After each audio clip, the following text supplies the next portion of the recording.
তবে আকসারা সাদি এখন পর্যন্ত আসতে পারেনি। রিয়া বারবার ফুপিয়ে কেঁদে উঠছে। ওকে কেউ সামলাতে পারছে না। আর কেউ না জানলেও রিয়া নিজে তো জানে কাবির তার উপর রাগ করে গাড়ি জোরে চালিয়েছে। কারো পায়ের শব্দ শুনে রিয়া না চাইতেও মুখ তুলে তাকায়। সবাইকে অবাক করে দিয়ে রিয়া সামনে থাকা ব্যক্তিকে জড়িয়ে ধরে শব্দ করে কেঁদে উঠল। এতক্ষণে ধরে যেন সে এই কষ্টগুলো বুকে চেপে রেখেছিল, এখন যেন তা কান্না হয়ে বেরিয়ে আসছে। বোকার মতো কান্না করছিস কেন রি? নীলা, ও আমাকে ভুল বুঝেছে। নীলা, আমি তো ও ব্যতীত দ্বিতীয় কোনো পুরুষের কথা কল্পনাও করি না। দেখ, ও ভাবছে আমি ওকে ছাড়া অন্য কারো হয়ে যাব। আমি বলতে চেয়েছিলাম ওটা আমার কাজিন ছিল, কিন্তু ও তো আমার কথা শুনলো না নীলা। ও আমাকে ভুল বুঝেছে, আমার উপর রাগ করে দেখ কী অবস্থা করেছে নিজের। আকসারা চাপা নিঃশ্বাস ফেলে এই মুহূর্তে রিয়াকে সামলাতে হবে, তারপর ওদের মধ্যকার বিষয়টা দেখা যাবে। ভেতরে কোনো ডক্টর আছে? আকসারার কথায় পাশ থেকে একজন নার্স বলে ওঠে। ডক্টর সাদাত চৌধুরী আছেন? আকসারা কিচ্ছু না বলে চুপচাপ অপারেশনের রুমের দিকে পা বাড়ায়। তারপর কোনো কথা না বলে ভেতরে ঢুকে।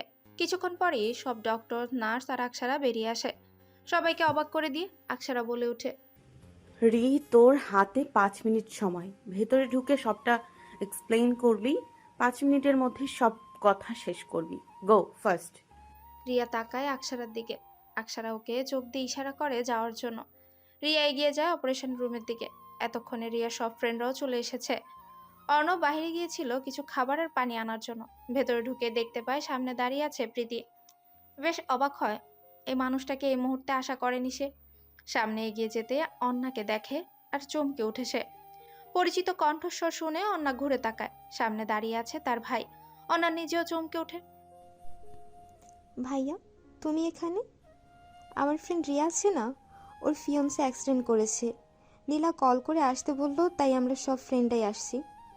নীলা এসেছে, আমি এসেছি, প্রীতি আর কাশফিও এসেছে। অন্য সময় হলে হয়তো অর্ণব প্রীতির সাথে কথা বলার জন্য ছটফট করত, কিন্তু এই মুহূর্তে তার কাছে কাবির আগে। তাই সে এক নজর প্রীতির দিকে তাকিয়ে পাশ কাটিয়ে অপারেশন রুমের দিকে যায়। আশারা এক নজর তাকায় সবার দিকে, তারপর বলে ওঠে।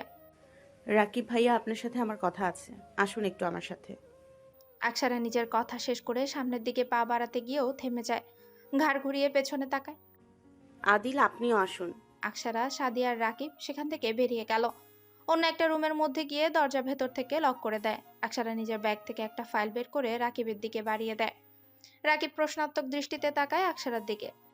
এটাতে কিছু ডকুমেন্ট আছে, আমি আশা করব আপনার কেসে এটা হেল্প করবে। রাকিব ভ্রু কুচকে তাকায়। কোন কেসের কথা বলছেন আপনি ভাবি? বুঝতে পারছেন না? হুম। রাকিব ভাইয়ার কেসটা। আমার পার্সোনাল অ্যাসিস্ট্যান্ট আমাকে এই ফাইলগুলো পাঠিয়েছে। এটা কবির ভাইয়াকে দেওয়ার কথা থাকলেও তার আগে ওনার অ্যাটাক করা হয়। আকসারার কথায় রাকিব চমকে ওঠে। কি বলছেন কিভাবে? কাবির অ্যাক্সিডেন্ট করেনি, ওর উপরে অ্যাটাক হয়েছে? হ্যাঁ, টেররিস্ট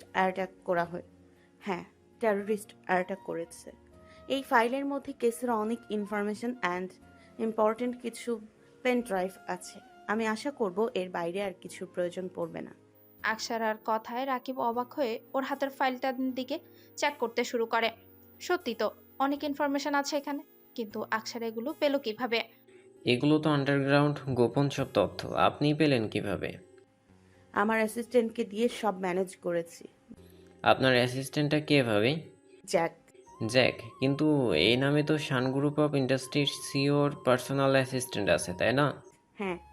চাঁদি নীরব দর্শকের ভূমিকা পালন করছে, শুধু যেন সে আগে থেকে সবটা জানতো। আকসারার কথায় রাকিব কিছু সময় চুপ হয়ে যায়। নিজের কথার মানে বুঝতে পেরে হকচকিয়ে যায়। তার মানে আপনি শান গ্রুপ অফ ইন্ডাস্ট্রির সিও? হ্যাঁ। সাদিয়ে? রাকিবের চোখে মুখে বিস্ময়। বাকরুদ্ধ হয়ে তাকিয়ে আছে আকসারার দিকে। চাঁদি এগিয়ে এসে রাকিবের মাথায় থাপ্পড় মারে। ইডিয়েট, হাঁ করে তাকিয়ে আছিস কেন? ভাবি শান গ্রুপ অফ ইন্ডাস্ট্রির সিও? হুম। তুই জানতি আগে থেকে সবটা? হ্যাঁ। রাকিব ঠিক কি বলবে বুঝে উঠতে পারছে না। আকসারা রাকিবের হাতে টিকিট তুলে দিয়ে বলে। মিশরে চলে গেছে ওই টেররিস্টগুলো। ওদের খুঁজে বের করে যা শাস্তি দেওয়ার দেবেন, বাকিটা আমি সামলে নিব। সব বুঝলাম, কিন্তু এতে আপনার লাভ কে? বন্ধুত্বে লাভ লস বলতে কিছু হয় না। রিয়া আমার বেস্ট ফ্রেন্ড, আর আমার বেস্ট ফ্রেন্ডের জান হচ্ছে কবির রায় চৌধুরী।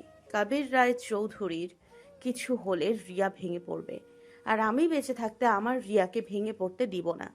তার জন্য শুধু টেররিস্ট কেন, যে কাউকে ধ্বংস করতে আমি আকসার নীলা প্রস্তুত। আকসারা আর কিচ্ছু না বলে রুম থেকে বেরিয়ে যায়। আকসারার পেছনে সাদিও বেরিয়ে গেল। আকসারা অপারেশন রুমের সামনে এসে দাঁড়াতেই ঠাস। আকসারা চমকে তাকায়। আকস্মিক ঘটনায় সে ঠিক কি হলো বুঝে উঠতে পারল না। সবাই অবাক হয়েই তাকিয়ে আছে রিকার দিকে। স্বামী রিকাকে ধমক দিয়ে বলে ওঠে, রিকা, হচ্ছে কি? তুই বৌমনের গায়ে হাত তুলছিস কেন? কোন ধরনের অভদ্রতা এইগুলো? ওই ফালতু মেয়েটা। রিকা নিজের কথা শেষ করে উঠতে পারল না। তার আগে সবাই পুনরায় কিছু বুঝে ওঠার আগে ঠাস। রিকা গালে হাত দিয়ে অবাক হয়ে তাকায় সিমিন বেগমের দিকে। খালামণি, তুমি আমাকে মারলে? সবাই পুনরায় কিছু বুঝে ওঠার আগেই পুনরায় ঠাস। রিকা গালে হাত দিয়ে অবাক হয়ে তাকায় সিমিন বেগমের দিকে। খালামণি, তুমি আমাকে মারলে? হ্যাঁ, মারলাম। তুই কোন সাহসে আমার ছেলের বউয়ের গায়ে হাত তুললে? রিকার আগে ফুসছে। আকসারার কারণে ওর খালামণি ওর গায়ে হাত তুলল। কথাটা মাথায় আসতে রিকা পুনরায় রেগে আকসারাকে মারার জন্য তেড়ে যেতেই সিমিন বেগম রিকার হাতের কোনোই ধরে নিজের সামনে আনে দাঁড় করায়।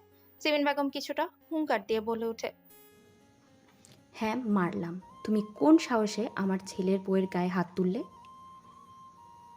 খবরদার, যদি আর এক পা এগিয়েছ তো আমি ভুলে যাব তুমি আমার ভাগ্নি হও। আমার সামনে আমার বৌমার গায়ে হাত তোলার মতো দুঃসাহস দেখিয়েছ। তোমার সাহস দেখে আমি অবাক না হয়ে পারি না। আমার বৌমা তার বাবার বাড়ির রাজকন্যা হোক বা না হোক, সে আমার বাড়ির রাজরানী। তাকে অপমান করা বা আঘাত করা প্রতিটা ব্যক্তি বেঁচে থাকা হারাম করে দেব। আমি বলে রাখলাম, যদি মানুষটা স্বয়ং আমার ছেলেও হয় তাও আমি পিছুপা হব না। সিমিন বেগমের কণ্ঠে স্পষ্ট রাগ আর হুমকির স্বর। আকসারা একদম শান্ত, যেন কিছুই হয়নি। সাদি দূর থেকে সবটাই দেখে এগিয়ে আসে। সাদির চোখ মুখ দেখে বোঝার উপায় নেই সাদি কি রেগে আছে নাকি অন্য কিছু। রিকা সিমিন বেগমের হাতটা ঝামটা দিয়ে ছাড়িয়ে নিয়ে চেঁচিয়ে বলে ওঠে, কিসের এত সমস্যা? এই নষ্টামিকে কিছু বললে তোমার? একেই তো নিজের রূপ দেখে আদিল ভাইকে আমার কাছ থেকে কেড়ে নিয়েছে। আকসারা নিকাবের নিচে বাঁকা হাসে। আমার রূপে নয়, বরং আমার উপস্থিতিতে আদিল আমার প্রেমে পড়েছে। আমার চোখের এক নজর যথেষ্ট আদিলকে উন্মাদ করে দেওয়ার জন্য। আমার একটা ইশারায় আদিল আমার সামনে মাথা নত করে নেবে। আর তুমি যেটাকে রূপ দেখে ভালোবাসা বলছো না, তাহলে শুনে রাখো, আদিল কায়সার সাদি না দেখে আমার প্রেমে পড়েছে। বেশ, আজকের পর তাহলে এই ভালোবাসা থাকে কি করে আমিও দেখি। রিকার কথায় সবাই ভ্রু কুচকে তাকায়। রিকা সাদির সামনে গিয়ে নিজের ফোনটা তুলে ধরে। সাদি এক নজর তাকায় ফোনের দিকে, নিমেষে হাত মুষ্টিবদ্ধ করে নেয়। চোখ রক্তিম লাল বর্ণ ধারণ করেছে তার, মাথা আর হাতের রগগুলো ফুলে উঠেছে। সবাই বেশ কৌতূহল নিয়ে তাকিয়ে আছে। কি এমন দেখিয়েছে রিকা যা দেখে সাদি এমন রেগে গেল? সাদি রিকার ফোনটা হাতে নেয়, তারপর রিকাকে পাশ কাটিয়ে সামনের দিকে এগিয়ে যায়। সাদি আকসারার সামনে এসে দাঁড়ায়। খোদার কসম আকসা, এই মুহূর্তে যদি তুমি এর জবাব না দাও তাহলে কিন্তু আমি তোমার কথা চিন্তা করব না। এরপর যা হবে তার সম্পূর্ণ দায়ভার তোমার হবে। মানে কি বলতে চাচ্ছেন আপনি? হয় তুমি ওকে এই থাপ্পড়ের জবাবে থাপ্পড় দিবে, আর নয়তো আজ এই মুহূর্তে তোমার আমার বাসর হবে। সাদির কথা আকসারা বোকার মতো চেয়ে রয়। মানে কেমন কথা এটা? থাপ্পড় না দিলে বাসর করবে? আকসারা ভ্রু কুচকায়। থাপ্পড়ের সাথে বাসুরের কি সম্পর্ক? পরনারী মেরে হাত নষ্ট করব না, পাপ হবে পাপ। তার থেকে না হয় বউয়ের সাথে বাসরটাই সেরে ফেলি, দেখা যাবে আমিও খুশি হব আর রব খুশি। এবার তুমি ঠিক করো তুমি কি করবে, হয় ওকে থাপ্পড় মারবে আর নয়তো বাসর করবে। সাদির কথা আকসারা অসহায় চোখে তাকায়। সাদি বেশ ধীরে কথাগুলো বলেছে, তাই কেউ শোনেনি ওর কথা। সিমিন বেগম এগিয়ে গেল। সিমিন বেগমকে দেখে সাদি একটু সরে দাঁড়ায়। সিমিন বেগম সাদির হাত থেকে রিকার ফোনটা নেয়। সেখানে দেখাই যাচ্ছে আকসার একটা লোককে জড়িয়ে ধরে আছে। সিমিন বেগম ভ্রু কুচকে তাকায় আকসারার দিকে। এটা কবের ছবি? সিমিন বেগমের কথায় আকসারা তাকায় ছবিটার দিকে। আকসারা চমকে ওঠে, অন্যদিকে রিকা বাঁকা হাসে। যা ঝামেলা লাগানো তা তো লাগিয়েই ফেলেছে। ওর আর কি, এখন শুধু মজা দেখার পালা। আকসারা সাদির দিকে তাকায়। সে আগে থেকে উত্তরে আশায় তাকিয়ে আছে। আকসারা বেশ ভালো করে জানে রিকাকে থাপ্পড় না মারলে সাদি সত্যি সত্যি বাসর করবে। কি করবে বুঝে উঠতে পারছে না সে। আকসারাকে চুপ থাকতে দেখে সিমিন বেগম ওকে মৃদু ধাক্কা দেয়। চুপ করে আছো কেন? কি জিজ্ঞেস করছি আমি? এটা কবের ছবি? সিমিন বেগমের কণ্ঠে আকসারা কেঁপে ওঠে, নিজেকে সামলে বলে ওঠে। আজকের ছবি এটা। আকসারার কথায় সবাই অবাক হয়ে তাকিয়ে আছে। আজকের ছবি মানে? আকসারা অন্য কোনো পুরুষের সাথে, এটা কিভাবে সম্ভব? তুমি আগে তো বলনি আমাকে। কি বললো? তুমি মেনে নিয়েছো? হ্যাঁ, নিয়েছি মেনে। সবাই অবাক হয়ে তাকিয়ে আছে আকসারার কথায়। মেনে নিয়েছে মানে? আরেকটা পুরুষকে মেনে নিয়েছে, এটা কারো মাথায় ঢুকছে না। সবাইকে আরেক দফা অবাক করে দিয়ে সিমিন বেগম আকসারাকে বুকে জড়িয়ে ধরে বলে, আমি জানতাম তুই বেশি দিন রাগ করে থাকতে পারবি না। আর এখন তো প্রায় প্রতিদিনই দেখা হয়ে যায়, তাহলে এড়িয়ে চলতে পারবি না। সবাই হা করে তাকিয়ে আছে। সামিরা নিজেকে ধরে রাখতে পারলো না, বলেই ফেললো, মা, তুমি বৌমনিকে কি বলছো এসব? বৌমনি অন্য একটা লোককে জড়িয়ে ধরেছে আর এটা দেখে তুমি হাসছো? হাসছি। জানিস এটা কে? আমি কি করে জানবো এটা কে? এটা তোর বৌমনির বাবা। পাগল মেয়েকে কত বলেছি বাবা মায়ের সাথে রাগ করে থাকা যায় না, কিন্তু শুনেইনি আমার কথা। এখন দেখ, নিজেই গিয়ে বাবাকে জড়িয়ে ধরেছে। সিমিন বেগমের কথায় সবাই স্বাভাবিক হলেও রিকা চমকে ওঠে। সে তো ভেবেছিল এটা হয়তো আকসারার কোনো অবৈধ প্রেমিক হবে, অথচ এই লোকটা নাকি আকসারার বাবা। রিকা সাদির দিকে তাকায়, যেন কিনা রক্ত চোখ দিয়ে তাকিয়ে আছে। রিকা ভয়ে শুকনো ঢোক গিলে। সাদি চাইলেও নিজের রাগকে কন্ট্রোল করতে পারলো না। সাদি পরপর 3টা থাপ্পড় বসায় রিকার গালে। রিকা শক্তপোক্ত হাতে থাপ্পড় খেয়ে অজ্ঞান প্রায়। সাদি রিকাকে শাসিয়ে বলে উঠে, তোর মতো গায়ে পোড়া মেয়ে আমি আমার জীবনে 2টা দেখি নাই। তোকে প্রথম থাপ্পড়টা দিয়েছি আমার স্ত্রীর গায়ে হাত তোলার জন্য, দ্বিতীয় থাপ্পড়টা হলো তার চরিত্রে কালি ছিটানোর জন্য, আর তৃতীয়টা হলো আমার স্ত্রীকে অসম্মান করার জন্য। আমার ফুল সে, ফুলের গায়ে যেমন কোনো কলঙ্ক নেই, ঠিক তেমনি আমার ফুলের গায়েও কোনো কলঙ্ক নেই। সাদি প্রচন্ড রেগে আছে, তাই কেউ সাহস করে সামনে এগোয়নি। সাদি রিকাকে পুনরায় কিছু বলতে যাবে, তার আগে আকসারা এসে সাদিকে জড়িয়ে ধরে। সাদি নিজের বুকে কিছুর অবস্থান পেতে সেখানে তাকায়। আকসারাকে দেখে নিমিষে সাদির রাগ উবে যায়। সাদি হাত বাড়িয়ে শক্ত করে আকসারাকে জড়িয়ে ধরে। সাদি চোখ বন্ধ করে নেয়, নিজেকে সামলে নেয় সে। সাদির রাগ কমতে আকসারা সাদিকে ছেড়ে দাঁড়ায়। সাদিকে শান্ত হয়ে যেতে দেখে সবাই স্বস্তির নিঃশ্বাস ফেলে। সামিরা আর রিমি রিকাকে ধরে দাঁড়িয়ে আছে। হঠাৎ করে পেছন থেকে পুরুষালী গম্ভীর স্বর ভেসে এলো, আমার বোনের গায়ে হাত তোলার মতো দুঃসাহস কে দেখিয়েছে? আমার বোনকে মারা তো দূর, কোনোদিন একটা আঁচড়ও আসতে দেয়নি। ফুলের মতো যত্ন করেছি, তাকে আঘাত করার মতো সাহস কে দেখিয়েছে? আমি দেখতে চাই। মাহির, আপনি এখানে? সবাই প্রথমে চমকে গেলেও পর মুহূর্তে সবাই বেশ অবাক হয়। মাহির ঘুরে অন্নাকে দেখে নিজে অবাক হয়। আন্না, তুমি এখানে? হ্যাঁ, আপনাকে তো এখানে আসার আগে বলে এসেছি রিয়ার ফিয়ন্সে অ্যাক্সিডেন্ট করেছে, তাই দেখতে এসেছি। আপনি কি করছেন এখানে? আমার বোনকে দেখতে এসেছে। সে তো আর ভাইকে দেখতে যাবে না, তাই ভাই তার কাছে চলে এসেছে। আপনার বোনকে দেখতে এসেছেন মানে? মাহিমা আপু তো বাসায়, তাই না? মাহিমা বাসায়, তবে আমি মাহিমার কথা বলছি না। মাহিরের কথায় অন্না ভ্রু কুচকায়। তাহলে কার কথা বলছেন আপনি? মাহির উত্তর না দিয়ে ঘুরে দাঁড়ালো, তারপরে এগিয়ে গেল সাদির সামনে। কোনো কথা না বলে সাদির সাথে কুশল বিনিময় করলো। সবাই অবাক হয়ে দেখছে। অর্ণব খাবার নিয়ে আসতে দেখতে পায় তার বোনও এখানে। অবাক হলেও কিছু জিজ্ঞেস করে না, কিন্তু মাহিরকে দেখে চমকে ওঠে। মাহির ব্রো, তুমি এখানে? অর্ণব ভাইয়া, তুমিও ওনাকে চেনো? সামিরের কথায় অর্ণব মাথা নাড়লো, সে চেনে। সামির ভ্রু কুচকে জানতে চাইলো, কিভাবে চেনো? আমার বোনের ফিয়ন্সি। তোমার বোন মানে? আন্নার ফিয়ন্সি। অর্ণবের কথা শুনে আকসারা মাহিরের দিকে তাকায়। মাহির বোনের দৃষ্টির মানে বুঝতে পেরে দাঁত কেলিয়ে হাসে। তবে আকসারের বিষয়টা একটুও পছন্দ হলো না। সে আশেপাশে তাকিয়ে কিছু খুঁজতে লাগলো। মাহির বেশ ভালো করে বুঝতে পারছে আকসারা কি করবে, তাই সে আর কিচ্ছু না বলে দ্রুত উল্টো ঘুরে দৌড় দেয়।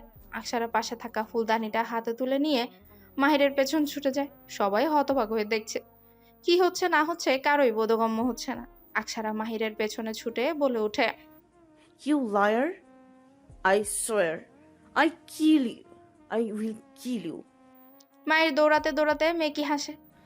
সরি কলিজা, আমি ইচ্ছে করে করিনি, তো হয়ে গেছে। সবাই বিস্ময়কর দৃষ্টি নিয়ে তাকিয়ে আছে। মাহির সাদির পেছনে এসে লুকায়। বর্ণনা ভালো, শান্ত হ। অসুস্থ হয়ে যাবে তো, বিপি হাই হয়ে যাবে। লক্ষ্মী বোন আমার, ওটা ফেলে ঠান্ডা মাথায় কথা শেষ করি। হোক বিপি হাই, তার আগে তোমার হিসাব নিয়ে নিই। এখানে কি হচ্ছে কি এসব? এটা হসপিটাল, কোনো চিড়িয়াখানা না এটা। সাদাত চৌধুরীর কথায় আকসার আর মাহিম দুজনে পেছনে তাকায়। মাহির বাবাকে দেখে জানে পানি ফিরে পায়। মাহির সাদাত চৌধুরীর কাছে বিচারের সুরে বলে ওঠে। আব্বু দেখো সারা কি করছে। সাদাত চৌধুরী ভ্রুকুচকে মেয়ের দিকে তাকায়। আকসারা থোড়াই কেয়ার করে। সে এগিয়ে এসে ধূপধাপ মাহিরের পিঠে কিল বসায়। মাহির ব্যথায় চোখ মুখ খিচে বন্ধ করে নেয়। সাদাত চৌধুরী এগিয়ে আসে। কোথায় ব্যথা পেয়েছো দেখি? মাহির অসহায় হয়ে বাবার কাছে বলে ওঠে। দেখলে আব্বু, তোমার মেয়ে আমার পিঠে কিল দিল। সাদাত চৌধুরী মাহিরের কথা কানেই তুলল না। সে এগিয়ে এসে আকসারার হাত ধরল। প্রিন্সেস, তুমি ওকে মারতে গেলে কেন? লেগে গেলে তো তোমার লেগে গেল তো তোমার। খুব ব্যথা করছে। আব্বু একটু ওয়েট করো, একটা ব্যথা কমানোর মলম নিয়ে আসি, দিলেই ঠিক হয়ে যাবে। সাদাত চৌধুরীর কথায় সবাই হা করে তাকিয়ে আছে। মারলো তো আকসারা মাহিমকে, অথচ সাদাত চৌধুরী মেয়েকে নিয়ে পড়ে আছে। মাহির বাবার এমন কাণ্ডে কাঁদো কাঁদো গলায় বলে। আব্বু তোমার মেয়ে আমাকে মারলো। কই, তুমি আমাকে জিজ্ঞেস করবে আমি ঠিক আছি কি না? তা না, তুমি ওকে জিজ্ঞেস করছো ও ঠিক আছে নাকি। আব্বু তুমি কিন্তু তোমার দুই সন্তানকে দুই চোখে দেখছো। এইটা কিন্তু বৈষম্য সৃষ্টি করা হচ্ছে। এই বেয়াদব তুই থাক। আমি জানি আমার প্রিন্সেস এমনি এমনি কিছু করে না। তুই নিশ্চয়ই এমন কিছু করেছিস যার জন্য মার খেয়েছিস। সাদাত চৌধুরী থামে, তারপর পুনরায় আকসারার উদ্দেশ্যে বলে ওঠে। প্রিন্সেস, আব্বুকে বলো তো ভাইয়াকে মেরেছো কেন? ড্যাড, ভাইয়া আমাকে মিথ্যা বলেছে, তাই মেরেছি। কি মিথ্যা বলেছে ও তোমাকে আম্মু? ও অন্যকে বিয়ে করছে, কথাটা আমার কাছে থেকে গোপন রেখেছে। ও আমাকে বলেছে ও নাকি যাকে বিয়ে করেছে তাকে আগে দেখেইনি, অথচ দেখো আমার সাথে দেখা করার নাম করে আমার ফ্রেন্ডকে পটিয়ে বিয়ে করে নিচ্ছে। এটা তো অন্যায়। মাহিরকে তুমি কি শাস্তি দিতে চাও প্রিন্সেস? বেশি না, লুই ভিটনের মাত্র 18টা হ্যান্ডব্যাগ, 12টা পারফিউম আর 10টা ঘড়ি। আকসারার কথায় মাহিরের চোখ কপালে উঠে গেল। মাহির সাদির পেছন থেকে চেঁচিয়ে বলে ওঠে। ইস, আসছে আমার বড়লোক বাড়ির রাজকন্যা, না থরি রাজরানী। রানী সাহেবা, আপনার কোনো ধারণা আছে লুই ভিটনের একটা গাড়ির প্রাইস কত? বাকি কিছু তো বাদই দিলাম। মাহির কথায় আকসারা ওকে একইভাবে উত্তর দেয়। চৌধুরী বাড়ির বড় ছেলে ধরি, কেয়ারটেকার, আর কি বলবে, কায়সার বাড়ির বৌরানীর মর্যাদা। কেয়ারটেকার আর কি বুঝবে কায়সার বাড়ির বৌরানীর মর্যাদা? গরিব তো গরিবই হয়। আর আমি জানবো না কেন? লুই ভিটনের একটা ওয়াচের দাম মাত্র 30 লক্ষ টাকা। ওদের ভাই বোনের এমন ঝগড়া দেখে সবাই হাসবে না থামাবে ঠিক বুঝে উঠতে পারছে না। সাদি বেশ বিরক্ত হয়। সাদি আকসারাকে কিছুটা ধমক দিয়ে বলে। কি হচ্ছে কি আকসা, তুমি এমন করছো কেন? তোমার লুই ভিটনের যা লাগবে আমি এনে দেব। আমি থাকতে তোমার আরেকজনের কাছে চাইতে হবে না। ডক্টর সাদাত চৌধুরীর ভেতরে কি খবর? পেশেন্ট কেমন আছে এখন? সাদির ধমকে আকসারা চুপ হয়ে যায়। মাহির অবাক হয়ে তাকায় বোনের দিকে, যে কিনা বাবা মার কথা শুনে না সে মেয়ে এক কথায় চুপ হয়ে গেল। সাদির কথায় সাদাত চৌধুরী তপ্ত শ্বাস ফেলে। মাথার আঘাতটা বেশ, ব্রেন অপারেশন না করালে হবে না, তবে এটা অনেক রিস্ক হয়ে যাবে। স্মৃতিশক্তি হারিয়ে ফেলার সম্ভাবনা রয়েছে। আর 1 মিনিট, শ্বশুরকে নাম ধরে ডাকছো কেন? অসভ্য। সাদাত চৌধুরীর কথায় সাদি উত্তর দিবে, তার আগে আকসারা বলে ওঠে। তো বিডির ডক্টর দিয়ে অপারেশন কে করবে? তো বিডির ডাক্তার দিয়ে অপারেশন কে করাবে? এখানে আমার রিয়েল লাইফ জড়িত, এটা কোনো ছেলে খেলা না। ওনার উপর পুরো বাংলাদেশের সেনাবাহিনী নির্ভর করে। ওনার কিছু হতে দেয়া যাবে না। রিস্ক শব্দেরও যেন না হয়, রিস্ক শব্দের রও যেন না হয়, রিস্ক শব্দের রও যেন না থাকে। আকসা, এই মুহূর্তে তুমি এমন ব্রেইন সার্জন কোথায় পাবে? আদিল, আপনাদের এত কিছু ভাবতে হবে না। ড্যাড, তুমি অপারেশনের প্রস্তুতি নাও। 1 ঘন্টার মধ্যে বেস্ট ব্রেন সার্জন আনবো। কিভাবে আনবে তুমি? আদিল। আকসারা স্বরে সাদি চুপ হয়ে যায়। মাহির সাদিকে খোঁচা দিয়ে ফিসফিসিয়ে বলে। এটা কি হলো? আমার বোনকে তুই ধমক দিলে ও চুপ হয়ে যায়, আর তোকেও ধমক দিলে তুইও চুপ হয়ে যাচ্ছিস। এটা কেমন? আকসারার স্বরে সাদি চুপ হয়ে যায়। মাই সাদিকে খোঁচা দিয়ে ফিসফিসিয়ে বলে, এটা কি হলো? আমার বোনকে তুই ধমক দিলে ও চুপ হয়ে যায়, আর তোকেও ধমক দিলে তুই চুপ হয়ে যাচ্ছিস। এটা কেমন হয়ে গেল না? এই, তুই আমার বোনকে ভয় পাস নাকি আমার বোন তোকে ভয় পায় বল তো? না তোর বোন আমাকে ভয় পায়, আর না আমি তোর বোনকে ভয় পাই। সত্যি বলতে তোর বোন মানুষটা আমার অনেক শখের, যার প্রতিটা কথা আমার শুনতে ভালো লাগে, যার যত্ন করতে ভালো লাগে, যার প্রতিটা আবদার পূরণ করতে ভালো লাগে, যার প্রতিটা নিঃশ্বাস আমাকে স্বস্তি দেয়। তোর বোন আমার পাশে থাকলে আমার মনে হয় আমি এই দুনিয়ায় সব থেকে সুখী মানুষ। বাবা, এত প্রেম আমার বোনের প্রতি! তা আমার বোনকে নিয়ে চৌধুরী বাড়ির চৌকাট মারাচ্ছেন কবে জামাইবাবু? যেদিন তোর বোন যাবে সেদিন। তার মানে আমার বিয়েতে যাবি? মাহিরের চোখ চকচক করে ওঠে। তবে ওর আশায় এক বালতি পানি ঢেলে দিয়ে সাদি বলে ওঠে, তোকে কে বলেছে তোর বোন তোর বিয়েতে যাবে? কে আবার বলবে? আমিই বলছি। হ্যাঁ, আমি অনেক ট্যালেন্টেড, আমি জানি সারা যাবে। কিভাবে বুঝলি ও যাবে? হ্যাঁ, আমার বোনের কাছে ওর ফ্রেন্ডরা অনেক স্পেশাল, তাই তো বেছে নিয়েছি আন্নাকে। আর যেখানে ওর ফ্রেন্ডের বিয়েও অবশ্যই যাবে। দেখছিস না, রিয়া কান্না করছে দেখে নিজের সবটা দিয়ে চেষ্টা করছে কাবিরকে ঠিক করার জন্য। বাহ, তোর মাথায় এত বুদ্ধি! হ্যাঁ, আমি জানি আমি বুদ্ধিমান, প্রশংসা করা লাগবে না। আমার আবার নিজের প্রশংসা শুনলে লজ্জা লাগে। মাহিরের কথায় সাদি ভ্রু কুচকে তাকায়। ইডিয়েট! তোর প্রশংসা করবো না ছাই, আজই শ্বশুর আব্বাকে বলবো তোর মাথার চিকিৎসা করাতে। তোর মাথায় গোবর ভরা। তোর বোন যাবে চৌধুরী বাড়িতে, আর কেউ না। আমি 100% শিওর তোর বোন যাবে না। সাদির এমন কথায় অপমান বোধ করলো মাহির। মাহির মুখ তুলে তাকায় সাদির দিকে। তুই আমাকে অপমান করছিস। তোর সাথে আমার বোনের বিয়ে দিব না। সাধে গিয়ার ইডিয়েট বলি তোকে? মাহির হকচকিয়ে যায়। মানে? তোর বোনের সাথে আমার বিয়ে হয়ে গেছে, আর অ্যাজ সুন তোর বোনের সমস্ত গায়ে আমার ছোঁয়া বিচরণ করবে। তোর বোন ছাড়া পাওয়ার জন্য ছটফট করবে, আর আমি তাকে বলবো একটু সহ্য করে নাও ফুল। সাদি নিজের কথা শেষ করার আগে মাহির চেঁচিয়ে উঠল, ছ্যা ছ্যা ছ্যা! এই তোর লজ্জা করে না সৌমন্দির সামনে এইসব কথা বলতে? লজ্জায় আমার মাটির সাথে মিশে যেতে ইচ্ছে করছে। বাহ, এখন লজ্জা লাগছে তোর? আর যখন তোর বোনকে বিয়ে করার জন্য মিথ্যা নাটকের প্ল্যান দিলি তখন? ওটা তো তোর ফ্রেন্ড হিসেবে করেছে। সাদি আর কিচ্ছু বলল না। এখন কোনো মজা করার সময় না, কাবিরকে সুস্থ করে তুলতে হবে। রিয়া অপারেশন রুমের সামনে এসে থামে, পা কাঁপছে, সামনে এগোতে হবে যেন পারছে না, কেমন যেন হয়ে আছে। রিয়া চাপা নিঃশ্বাস ফেলে রুমের মধ্যে ঢুকে। বেডের মধ্যে পড়ে আছে নিথর অবস্থায় তার প্রিয় পুরুষ, সমস্ত শরীরে সাদা ব্যান্ডেজ, মুখে অক্সিজেন মাস্ক। রিয়া কাপা কাপা পায়ে কাবিরের সামনে গিয়ে বসে, হাত বাড়িয়ে কাবিরের মুখে হাত বুলিয়ে দেয়, চোখ দিয়ে নোনা জল গড়িয়ে পড়ে।